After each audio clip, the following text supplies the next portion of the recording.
if you think about a KPI that is often being measured is how did we decrease sickness rate? So it plays into my productivity KPI, which is simply attendance in the workplace. Yeah, you're either there or you're sick or you're maybe on vacation. Yeah, but I think that is not right. I don't think that's a good KPI. If you think as a leader, what is my favorite sports team?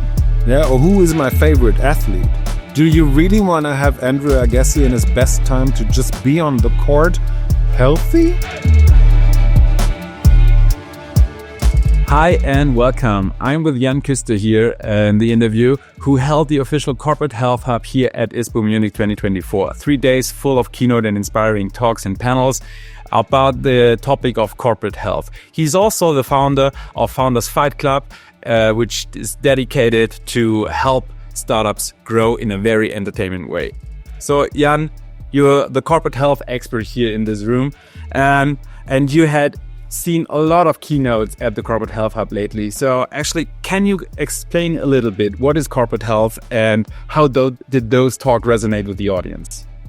I think it was so very successful. It is a topic that we wanted to bring to ISPO because we feel corporate health, in effect, is helping your team as an employer to maybe have a more healthy lifestyle, to assist them in becoming their best selves. That is something that you profit from as an employer, and as an employee, you actually profit from it by getting access to benefits that you might not be aware of, that may not be covered by the public health system. And so we wanted to bring these fields together because at ISPO, we can help to transfer the bridge of the future of health, of sports, of wellness, of sustainability, and move that into the corporate benefit, the corporate HR world. And that, in effect, is corporate health.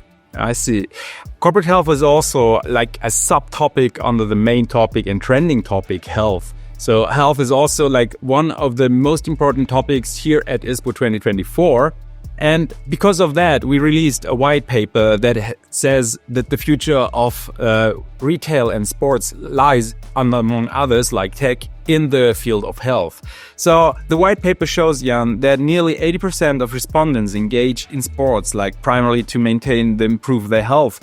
And 76% rate that mental health is equally important to physical health. Why do you think is this intersection such a strong growth driver? I think there are two predominant factors playing into that. There are so many weekend warriors, so many athletes that undertake a physical activity, not necessarily to win a prize, a medal, or to compete, but for what it does to them mentally. So this intersection is very strong. Anyone who's ever done a hike or played through a game and knows what it does to them mentally. So that bridge is given in activity. We've all heard of the runner's high. We do know that sport increases our dopamine and serotonin levels, and that obviously has a mental effect. So many people, do a weekend or evening session in the gym, not necessarily for their health, but to strengthen their stress resistance and to lower maybe their cortisol levels, to just have a more balanced lifestyle. So that intersection makes a ton of sense to me. I think what I find very hopeful is that mental health is becoming destigmatized. It is not only the key differentiating factor between athletes on a supreme level that all work with mental coaches, but we do know that, for instance, the pandemic, COVID, has increased at least the visibility of mental health issues. And I feel these days, if you say, look, I'm using a meditation app or I am using ChatGPT for a therapeutic session, this is not a stigma. I think we come from a maybe perceived perspective as if you have a mental health issue, that's something to really stay away from, to a world where we do understand mental health is just as important as physical health. And that is why that intersection becomes so strong, and why the visibility on mental health becomes so strong as well. Yeah, and I think we also can see that, right, on examples like, for example, there has been some ideas in Scotland where doctors can prescribe like outdoor time to people who suffer from mental issues or something like that, or like trending topics or trending like keywords like forest bathing and stuff like that. They must have a reason, right? Absolutely, and I think with a world, if we look at today's news cycle, this is governed by things that are really stressful. We haven't had good news in a while. So True. I do really feel that mental health is becoming so much more important. And I also feel that ISPO is the perfect place to see that, because we have seen so many top athletes or people that coach top athletes, and they all know mental performance makes a difference. Yeah.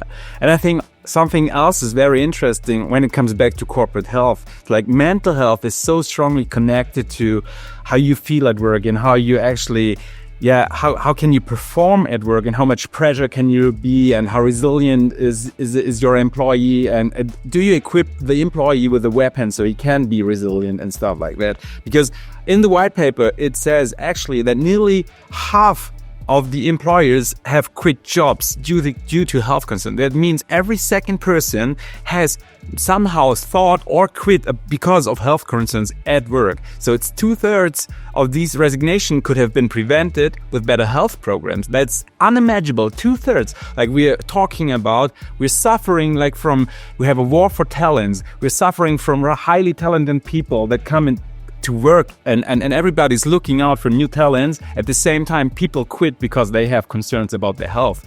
So what do you think is corporate health the answer for that? I definitely think so.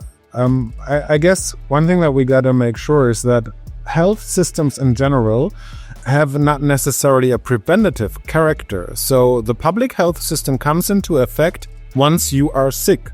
So we have some data that shows, for instance, talking about the issue of mental health, if you have an employee that has a diagnosis of burnout, the time frame between that diagnostic, when that person basically won't have the mental capacity to do the work you entrust them with, and their first therapy session is going to be 8 months.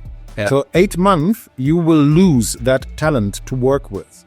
And that you can't afford. It is just, sound economics to de-risk that and to understand the public health system is not going to take care of it. They are going to take care of it with a delay once the diagnostic is there. But preventative measures are so important. And now we also, especially in Germany, see companies don't necessarily expect the most rosy economic times. So resilience, mental health, balance becomes a very important key differentiator to be a successful company. And therefore, this becomes so important. Now, if you as an employee could either go to somebody who says, yeah, we take that really seriously. We want you, Christopher, to be your best self that you can be, or a company that says, look, as long as you're here and you do your work, this is work, you do your life. I do think that you want to be in a culture where your mental well-being, your physical well-being is extremely important to an employer. And I think that's why you then change job. And then when you say, look, this is now state of the art to get maybe a gym membership, to maybe get access to diverse set of health apps, also not covering the young and healthy, but also covering those where you see your own future. Yeah, that may be sleep coaching, that may be nutritional coaching. Yeah, all of that is what a top talent expects of their employer moving forward, and that trend is only going to become stronger because my perspective is that those companies will just attract better talents. Yeah, I think it's like a benefit and a reason to go there if you have to choose. So I think it's also very interesting because what you already said a little bit is that the responsibility shifts a little bit from the idea that is a public health sector, is the healthcare system of your specific country, now goes towards actually the employer. And the employer can do something good with it and make some extra points when he's looking for talent, right? 100%. And also in terms of who gets what out of it. We do spend, some maybe 20 hours, others 40, other 80 hours at our place of work a week.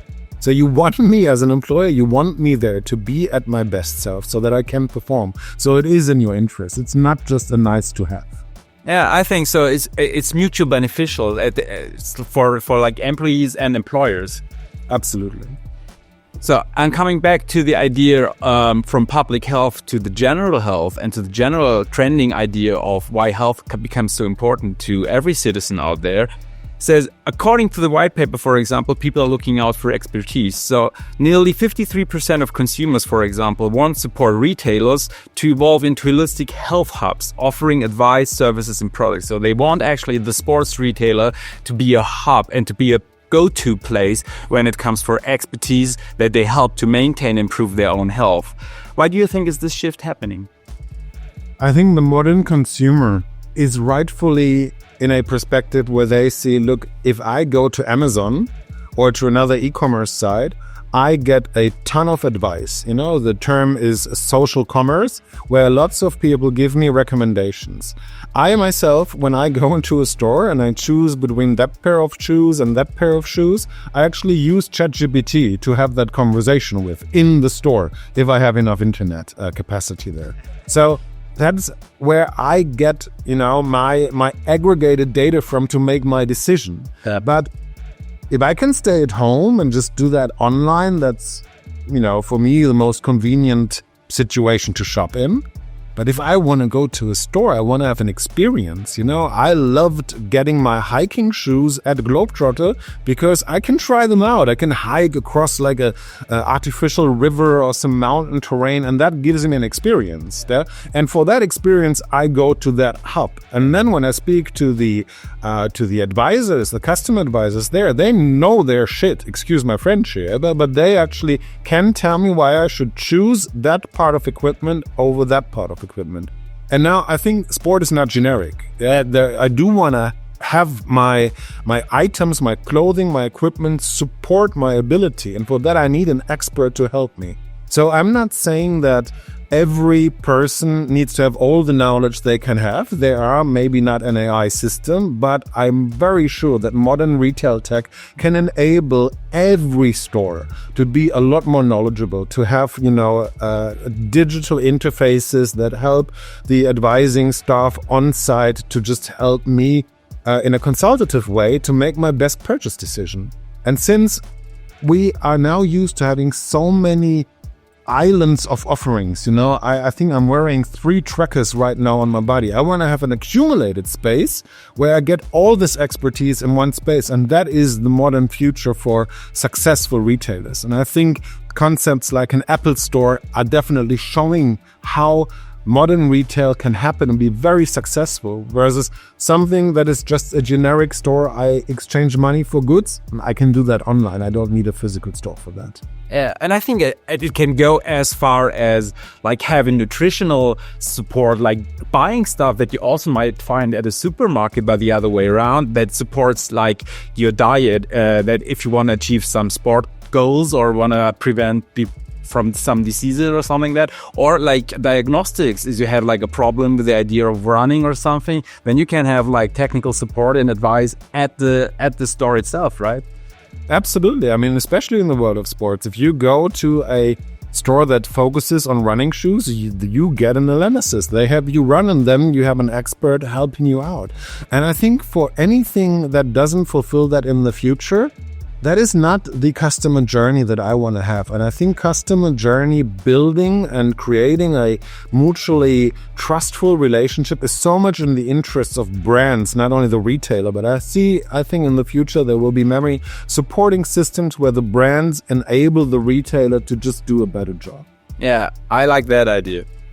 And you also mentioned technology plays a major role when it comes to expertise and advice and how it can help to diagnosis and stuff like that. So there's another major fact shaping this market that we have seen in this white paper. And it says that nearly 30% of any respondents want better health data tracking and nearly 20% desire digital health assistance. So what do you think? How is technology influencing corporate health and the sport health synergy?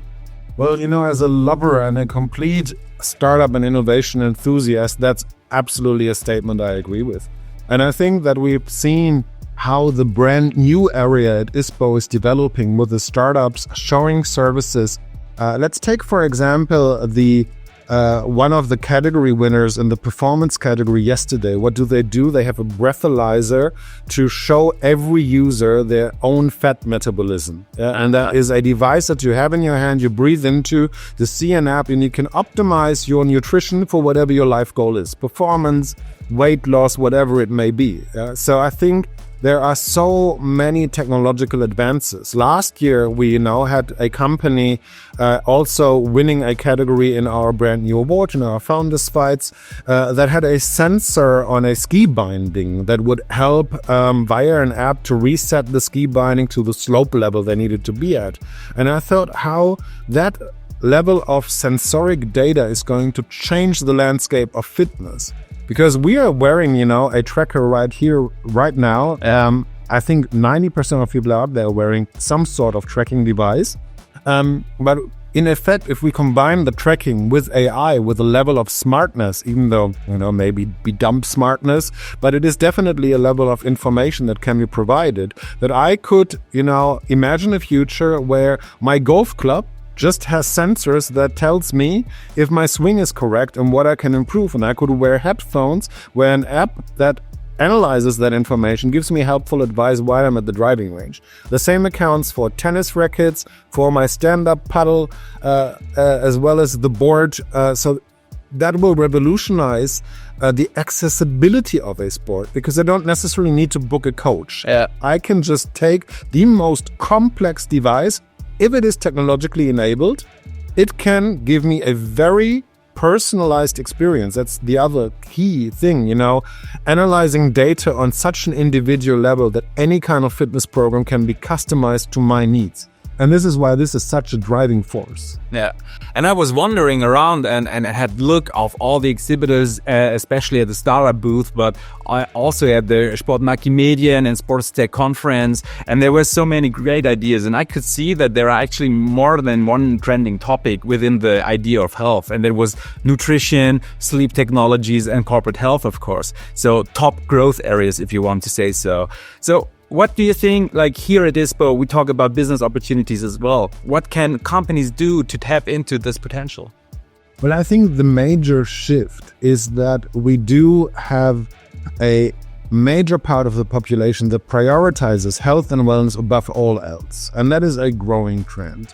I mean, we are in Munich. We are the home of the Oktoberfest, world known for its alcohol consumption, but I think this year we've seen a top level of alcohol-free beer being, transferred over the counter, even at Oktoberfest. Now, whereas we had especially in entrepreneurship, there was this guideline of, sleep 4 hours, work 20 hours, until we know this is not performing well. So sleep became a major factor. We do know that elite athletes such as LeBron is prioritizing 8 to 9 hours of sleep a night, and that has a leadership role. People look at that and say, look, if I want to perform at the best level in my life as well, I'm going to follow that. You have public figures such as Joe Rogan, I think still the most successful podcaster, talking about health and wellness. And so one thing I think that brands and producers need to understand, a lot of trust building is going to happen via role models and via leadership people that show how important nutrition, how important sleep is, and then to understand that that shouldn't be the next gimmick. This is something where trust building is so very important, to let somebody onto my plate or even into my bedroom and tell me what the best thing to do is.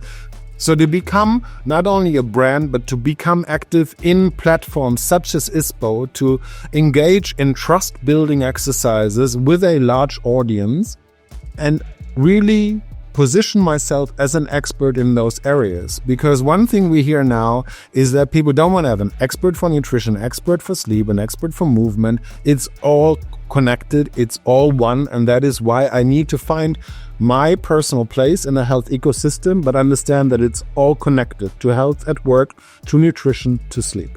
Yeah.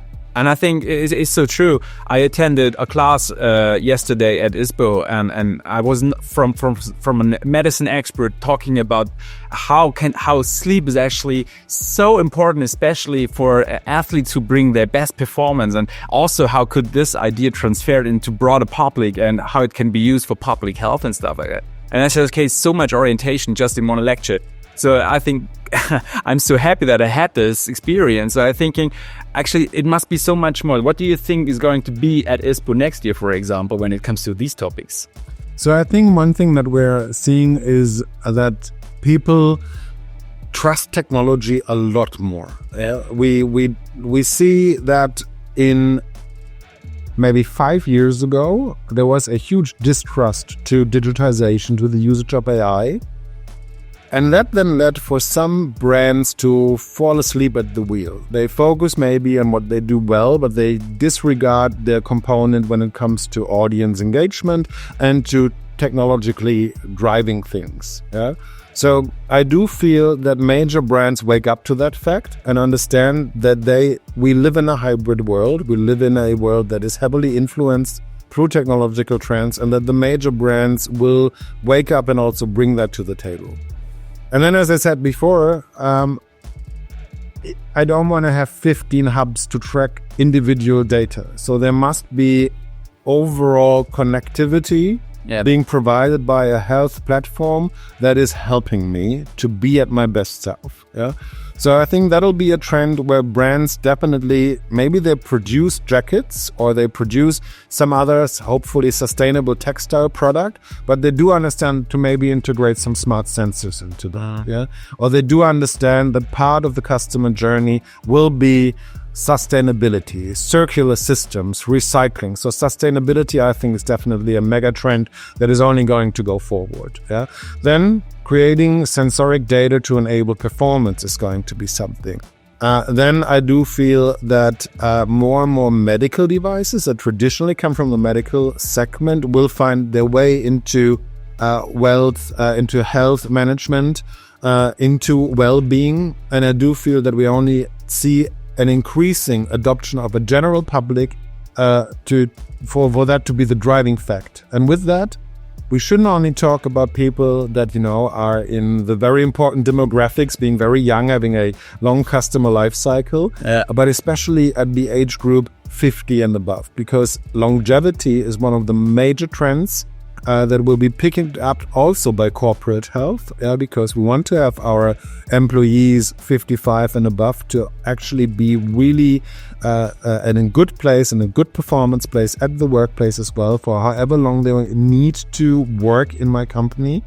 So I think the job of today's brand manager, the job of today's product developer is going to be somewhat more complex, but so much more fulfilling to the customer for the brands that embrace all of that, that say goodbye to unsustainable production methods, that really welcome sustainability, circular systems, and modern technology as well as modern engagement. So at the end of the day, it just all comes together at one place and it provides some kind of a comprehensive overview of what trends you actually need to merge. Like when you talked about smart textiles, for example, that might be like in the idea of sustainability, produced sustainable, but at the same end, they must have like a connection to like a digital ecosystem or something like that with the help of sensorics and artificial intelligence embedded in the platform and something. And everything needs to come together. Those markets emerging, right?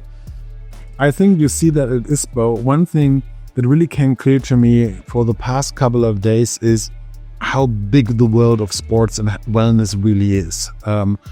Health being a major trend factor that speaks to everybody. You don't just have, people that want to be informed about the latest sports good. It is an ecosystem. Yeah. And that is something that brands will be encompassing even more. And then you have new entrants to the market, We have, I guess Aldi is known around the world, and Aldi has come up with their own sports segment. So now partnering with Hyrux, right? There you go. And thereby moving into verticals where they haven't been before. And since health and wellness being such a big trending factor, all of these brands that you don't see necessarily being active in this space now will become active. Another thing we definitely have to look out for is that technological adoption happened so much faster. So I still remember the time when the very first touch point with Google was in the internet lab of my university at the time in Sydney. And I know how much time it took for email to become a daily component of my life. I know that the first couple of prompts I have written in ChatGPT maybe 1 or 2 years ago, and I know how much co-piloting in AI is today not only part of my life, but part of my mother's life, who is 75. Yeah, so this technological adoption is going to be at scale. And if you want to be on top of that, I think the place to be is at ISPO. I see. And how do you think it's going to affect like the corporate health hub, for example? Well, the corporate health hub, we had our premiere in this year, and I see this scaling massively because there's one trend for corporate health specific companies. There are many of them, and they make something that I embrace so very much. They rock and rollize, if that is a word, an industry, because corporate health is not just, the company doctor coming to your place of work giving you a flu shot. It's really an entire universe.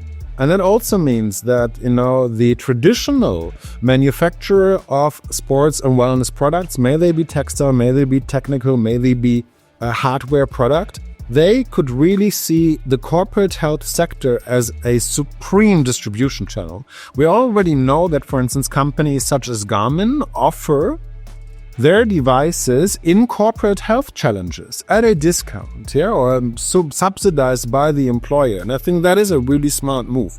I think that a lot of sports companies that are traditionally in that vertical should not only look at other companies that may enter their vertical, but they should also look, well, how could I work together and bring all my expertise about my health ecosystem to a large and small companies to make sure they can fulfill their duties in the corporate health space as well. I see, I understand. And also I found very interesting, so I heard some kind of talks and keynotes, and it was like the comparison of the idea of corporate health in different continents, for example. And then we had the idea of care and the conclusion that corporate health in Europe is still a little young market and a little not so much evolved like you have in North American or Latin American countries where corporate health is so much bigger because of the healthcare system that you have in place, right?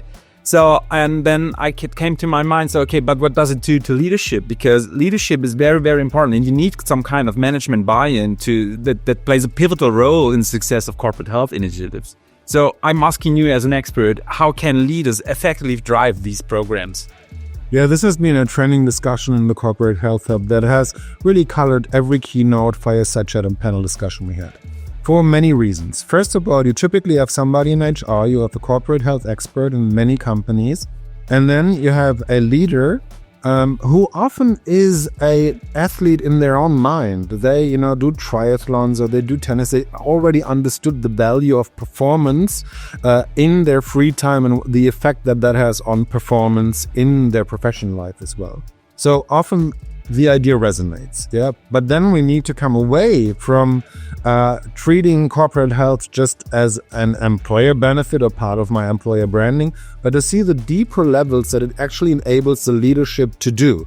If you take your team, your marketing team at ISPO, and you say, let's train for a challenge together. Let's maybe do a company run, or let's, make sure that we hold each other accountable to maybe write a gratitude journal every day. And then this enables you as a leading figure to connect leadership on a completely different level, to really define a goal that is outside of your workplace and make sure you attend that as a team.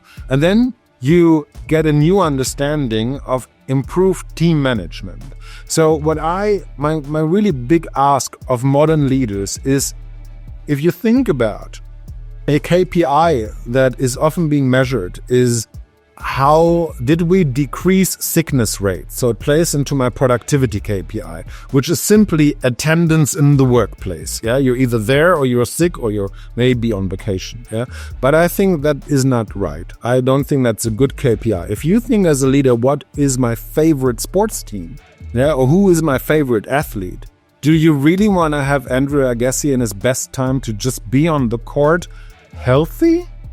Is it relevant to you that sports people like Monica Mihambo, just are there to jump, or is it important how far they jump, how much passion they bring on the field, how successful they are on the field? And in the end, it's like enablement for the extra mile. Absolutely. Enablement for the extra mile, for good team spirit, for a transfer of cultural values into the workplace. And I think rather than seeing yourself, as heading a marketing team, why not do you think of yourself as heading FC Barcelona? And think, I really want them to win. Yeah.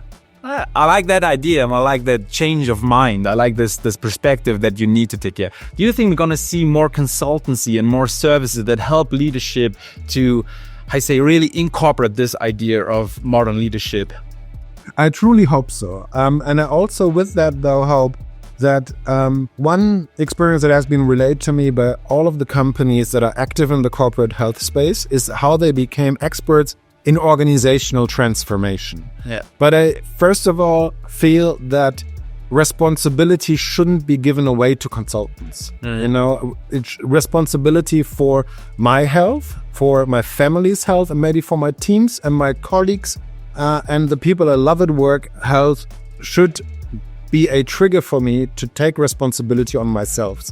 Just as we ask athletes to stand with their results, yeah, we can do that as well. However, the space is so broad, and you know, expertise in transferring especially cultural values to identify and to make them livable.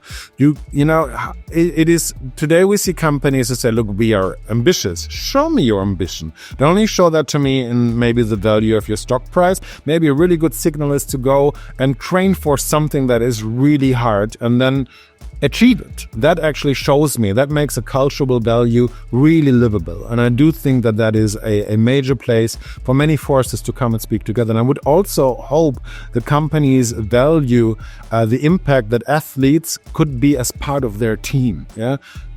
Look out for those people that already have these values ingrained and start working together with them in order to get those values across to your culture.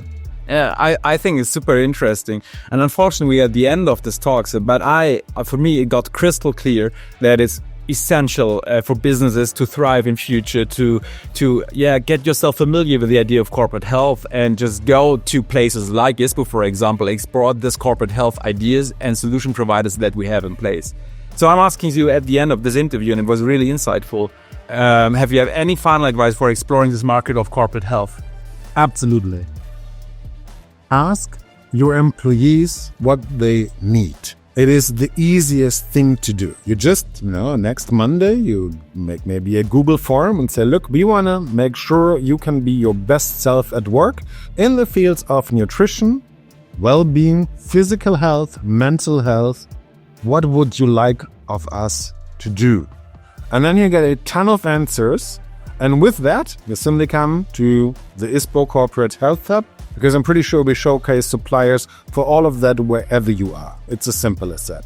But start with the demands of your workforce and just by asking them the question, you're already enabling them to think about it themselves and to maybe uncover so much hidden potential that there is.